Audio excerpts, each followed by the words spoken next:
Running water changed our homes and lives completely. More than electricity, more than cars, more than any other invention. But we didn't just go from pulling buckets out of wells to showers overnight. There were some strange ideas and devices that got us through the changes. I've been without a kitchen for about 4 months. That means no kitchen sink, no dishwasher, no ice in the fridge, and I can't help but think about how much effort daily life would have been a century or more ago. Running water has become such a normal part of our lives that we don't even think about it until it's not there. Sinks, baths, toilets, hoses, laundry, sprinklers, fire hydrants, drinking fountains, public pools, and so much more. Which doesn't even account for what the water washes away in our sewer systems built along with it. How did we build this extensive system, and when did the average person see the change? When did plumbing in a home become the standard? And what weird inventions got us there that we have long forgotten? I dove into this research and came up with some absolutely amazing stories, from pipes to boilers to toilets and like 8 different types of bathtubs. Seriously, what is this? Turns out the history of plumbing was not what I expected, but it is weirdly fascinating. In order to understand what was happening inside of the house, we first need to understand the basic history of how water got there. And I'm not even talking way back Roman aqueducts, just relatively modern pipes, which were nearly impossible to start because water systems were incredibly expensive, even on a smaller scale, let alone a whole city. As of 1861, only 86 cities in the entire US and 7 in Canada had waterworks, some of which only covered small portions of residents or were built just for breweries. By 1896, it was over 3,000 cities and growing. But the process wasn't easy and required weird inventions like a tunnel digging device from 1865. It wasn't just the cost that held progress back, but everything from slow government to just a lack of businesses to hire for the work. The American Gaslight Journal published a series in 1861 encouraging both gas and waterworks to seek out new opportunities across the US. They published the names of every town that had a post office by state and county. It would still take a few decades to spread outside of the major population areas, but they were the ones who were desperate. The choice not to upgrade to running water and sewage was increasingly fatal. Disease spread quickly through both fresh water and sewage. When residents relied on communal pumps and wells, one source of contamination could infect whole neighborhoods. The Broad Street pump in London was the cause of death for 600 people in 1854, spreading cholera. Beyond the benefits of sanitation, fires could destroy entire sections of a city. Fire hydrants connected to the water supply appeared in 1817, and by the 1870s, a number of cities actually created entire separate systems for just the hydrants to make sure that they stayed pressurized no matter what. Sprinkler systems were also a major invention, preventing flammable materials in manufacturing from becoming immediate disasters. Lowell, a city known for its cotton manufacturing, started installing them as early as 1845. An incalculable amount of money was spent just making indoor plumbing an option, but it was universally agreed to be worth it for protection alone. And speaking of protection, today one of the most important places to protect yourself is online, which is why I'm so happy that the sponsor for today's video is Incogni. Incogni tracks down and removes your personal data from hundreds of websites. In just the last year, they found over 800 places where my private information had been picked up by data brokers and sold over and over again. Addresses, phone numbers, employers, financial info, even shopping habits have all been handed around. As of now, nearly all of those have been successfully taken down in just a few days after they pop up. And if I come across anything beyond their list of known problems, they have custom removals as well, With their unlimited family and family unlimited plans, you just submit a link wherever your information is being exposed, and they'll submit a request for you. It's not just about stopping those annoying fake calls and texts, though I have noticed a significant difference in how many scams have come through.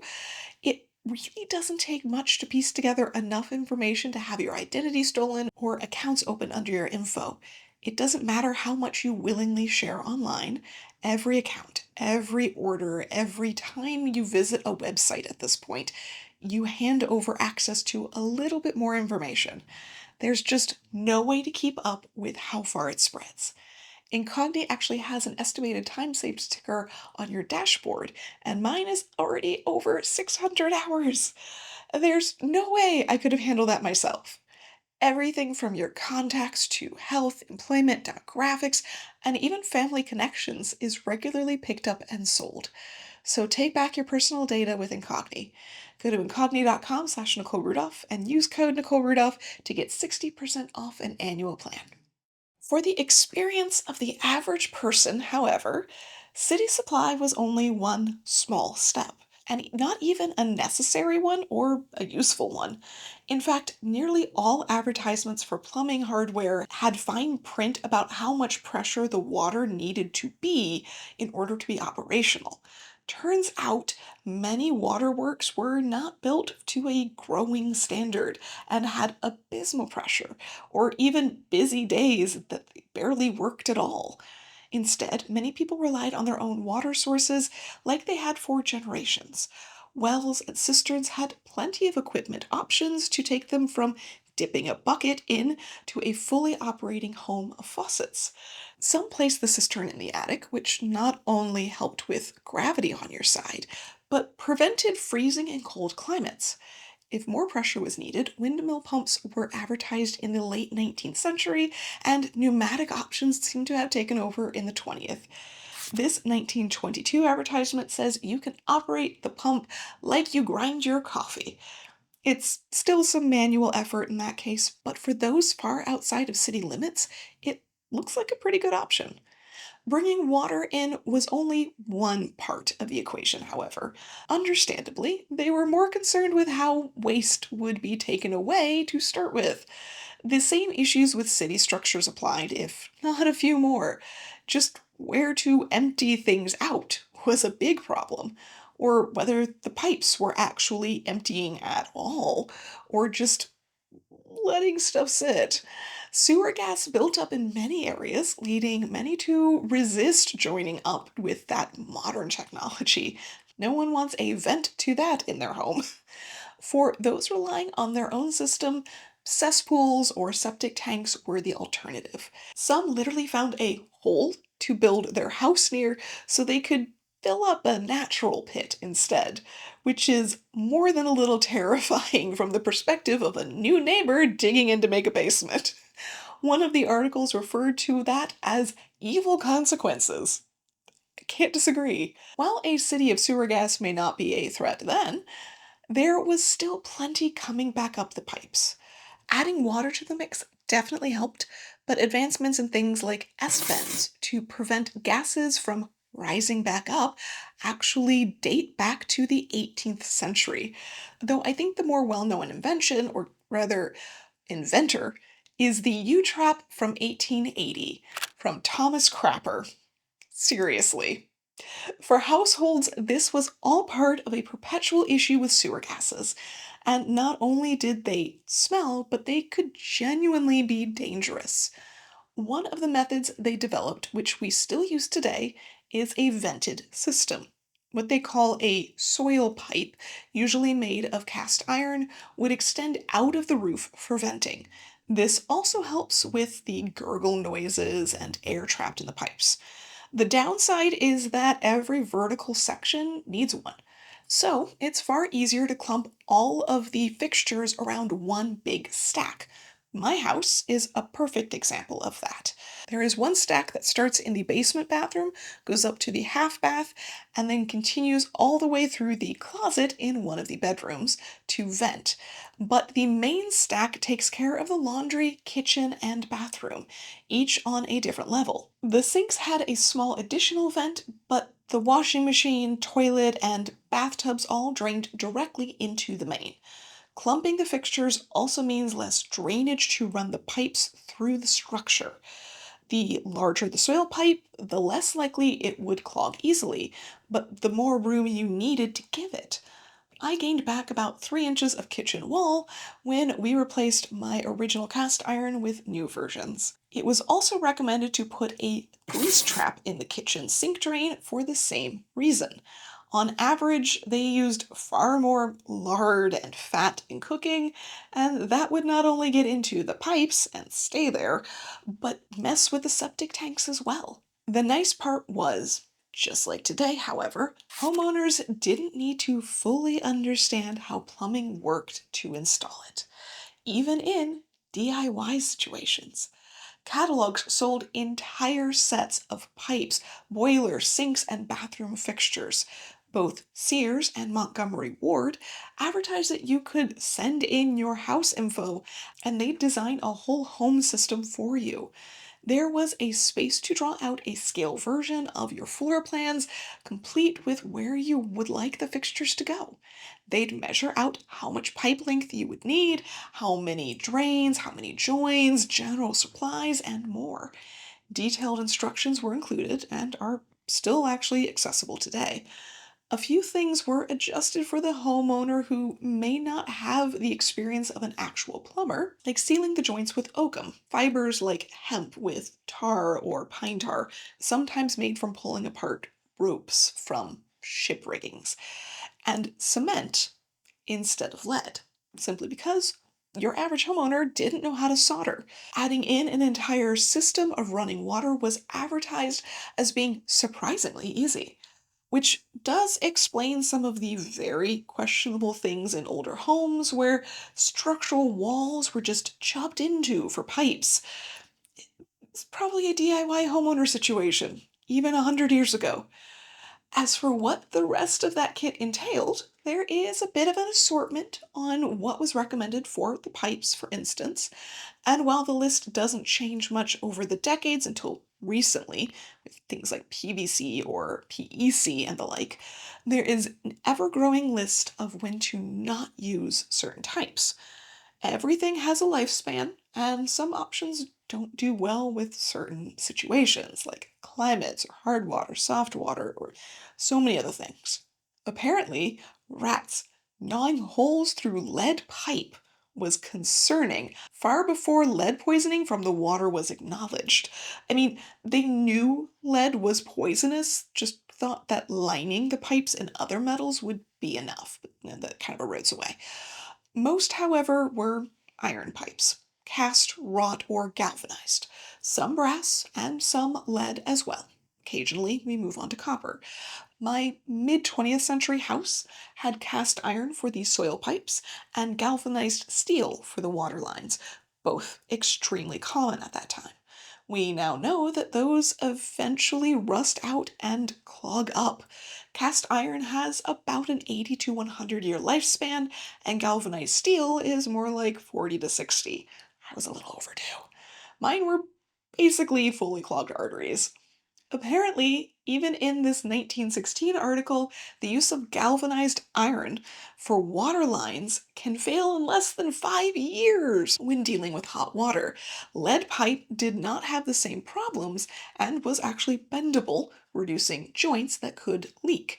So it's understandable why it seemed a good alternative at the time. Along with the pipes came an appliance for heating up the water. Montgomery Ward in 1920 recommended placing a boiler next to the kitchen range.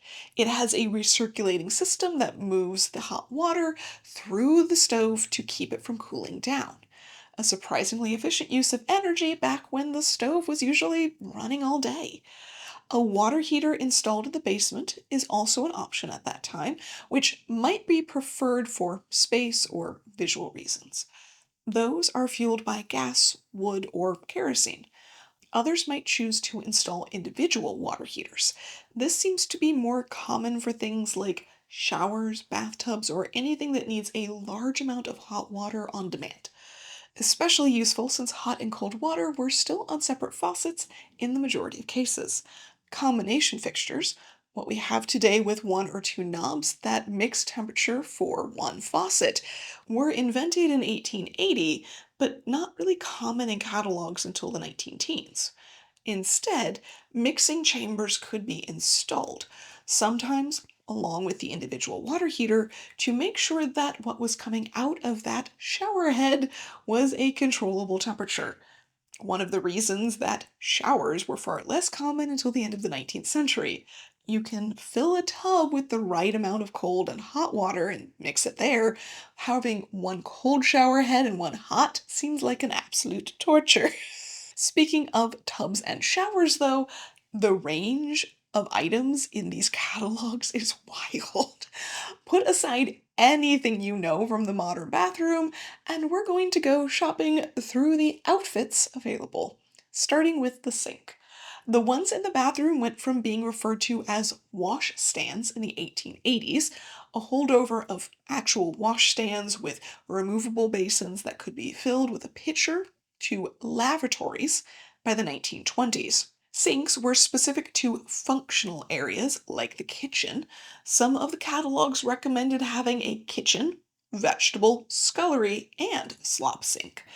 The kitchen sink took care of the general cooking, vegetable for a clean area to rinse or soak those, scullery for washing dishes, and slop for the truly dirty stuff like essentially a utility sink is today. The major difference in all of these was what they were made out of. The options for the kitchen were wood, sometimes lined with lead or copper, cast iron, maybe enameled, copper, soapstone, slate, or earthenware. Pantry sinks, on the other hand, were recommended to be of copper, white metal, or silver for washing delicate china and glasses, since porcelain and soapstone were more likely to break items. Back in the bathroom, for larger basins, the washing options ranged even further. Aside from the regular bathtub that we still know today, options to fill an entire room abounded. The sits, seat, or hip bath was just the right size to, well, sit in.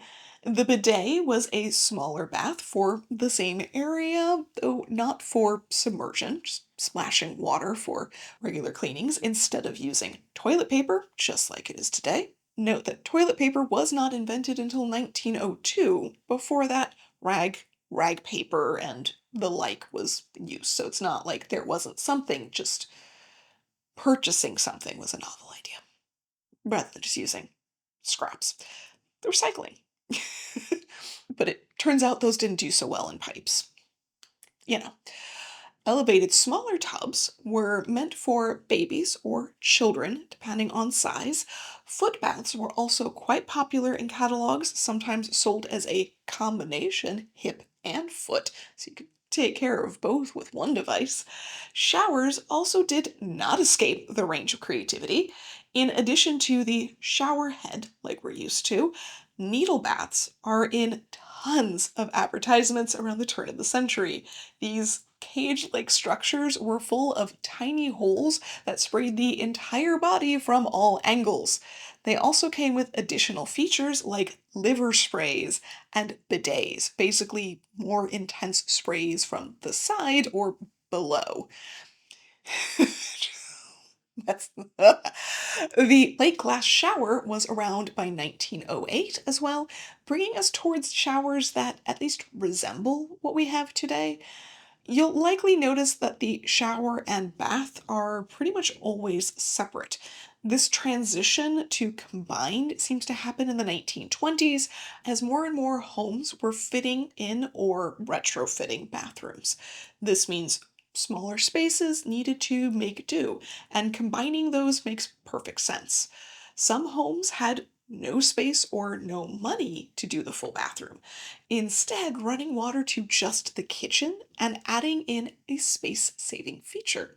Folding bathtubs worked just like Murphy beds, but with a drain. The water would stay in the tub until it was tipped upwards. Under that would be either a drain or a basin that you could remove the water from. Tiny sinks, just like this, were actually popular on trains and in other public spaces in order to save space. But these full size bathtubs could be set up next to the water heater that connected to the stove. Far easier than carrying an entire separate basin into the room for bath days. That specifically is why we didn't normally take full baths often before running water. Washing out of a basin was the standard daily system instead. Also, because it's awful to be wet when it's cold outside, but running hot water helped with radiators and providing heat to the home as well. As fascinating as that all is, the toilet is definitely the craziest. Excuse me, the water closets. Because apparently the term toilet to refer to the entire thing wasn't common in catalogs until really the mid 1940s. Everything was a water closet apparatus, or cistern.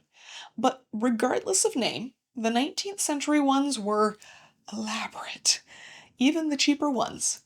Frankly, though, I'm uncomfortable with the idea of using what is basically a literal chair. If you're wondering why we moved from the elaborate wooden structures that covered the bowl to exposed porcelain, it apparently was hygiene, but not in the way that you're thinking. The structure became an ideal hiding space for rats. I found this mentioned in numerous late 19th century articles, and by the 20th century, exposed water closets were nearly universal. They still don't quite look like modern versions, however, with weirdly shaped drains and separate tanks mounted on the wall. The tank didn't really combine until the 1890s, by the way. It all comes back to that issue of how to deal with waste and not have sewer gases. The earliest flushing toilets from the 18th century had releases underneath the basin, but couldn't rely on water or sewage systems just yet.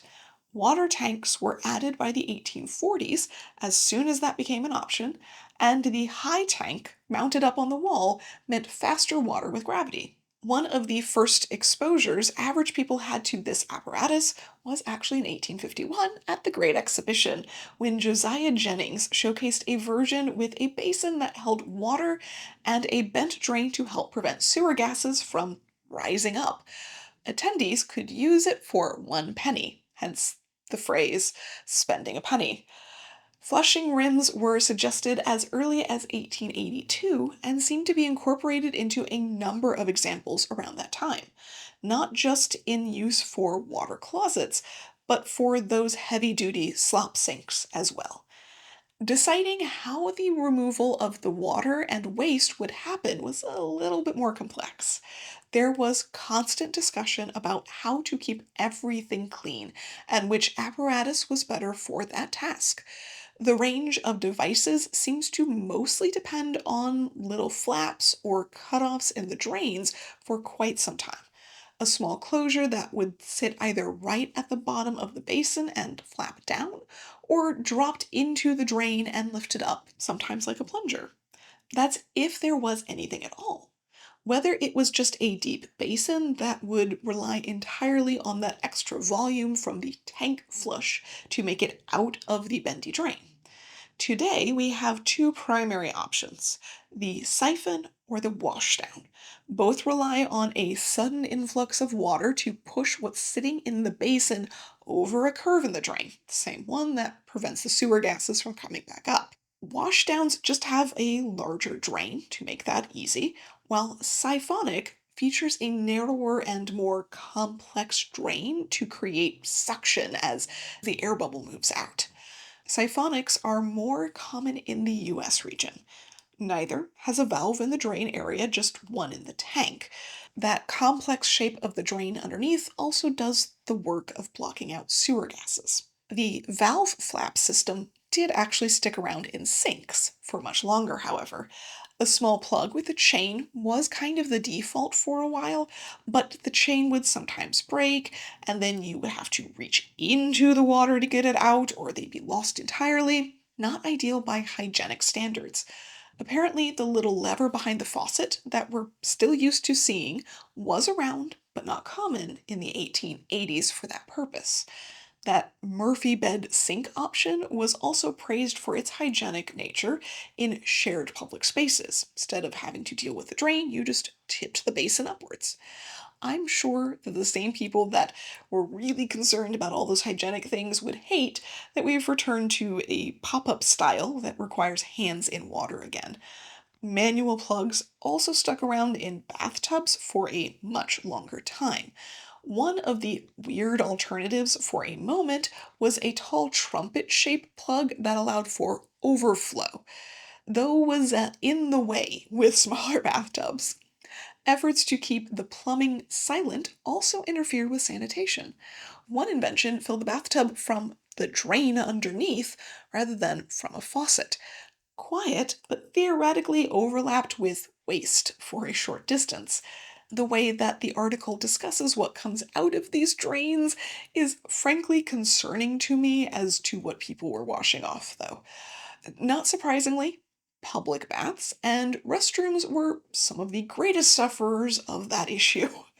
These not only helped with quick stops in busy public areas, but were that bridge in places that had decades between city waterworks and most households actually being able to afford plumbing, especially things like large apartment buildings. Having baths, showers, pools, and more set up in public spaces around cities meant that hygiene in populated areas could leap forward faster than installing actual pipes in every building. As for restrooms, a term that was popularized as a nice way to say public toilet in the 1900s, we went from early urinals that were not initially hooked up to water to elaborate public toilet spaces with separate stalls and a brief stint of women's urinals in the 1950s, apparently. And while they did not have our modern systems that are supposed to flush or run automatically when motion is perceived, supposed to. They did have their own automatic versions, which were popular for public or highly frequented areas. It was just a timer that flushed every so often, regardless of use. One article from 1882 recommended that for both servants and children's spaces in homes as well, since there would be less handling and less forgetting. When you think about it, we autopilot to flush the toilet based on public restroom use, at least most of us do. But that would be a very new thing for most people at the time, which is really the craziest part of all of this. It's just a 40-year span when most of this happened. From the 1880s, when it was mostly wealthy households, but cities were laying the structure for waterworks, to the 1920s, where Sears sold DIY plumbing kits to bring your home into the standard modern age, and rarely were buildings and homes created without them. From literal chairs, basins, and hand pumps to nearly the same style that we still have today. I kept my original bathtub and had it refinished. There are tons of salvage companies that sell vintage fixtures as well. They look pretty much the same, if not slightly cooler. Though we've added screens, buttons, computers to our bathrooms, nearly everything we use today had been figured out by a century ago. And don't worry, if you're wondering where all of the history on things like dishwashers, fridges, and other appliances is, that isn't too far off. I just felt like adding the electric sink to our list this time was getting a little too complicated. After all, there is more than enough happening in some of these bathrooms. We don't need to start squeezing in more. I can't tell if I love it or hate it. I I think I genuinely hate it, but it feels like I don't know, maybe it would be really good at hosing off a dog outside in the yard. Feels like a sprinkler system. But either way, keep an eye out for the next video series coming back soon, talking all about the quality, or lack thereof, of clothing these days when it comes to construction, and quite a few other interesting topics headed your way too.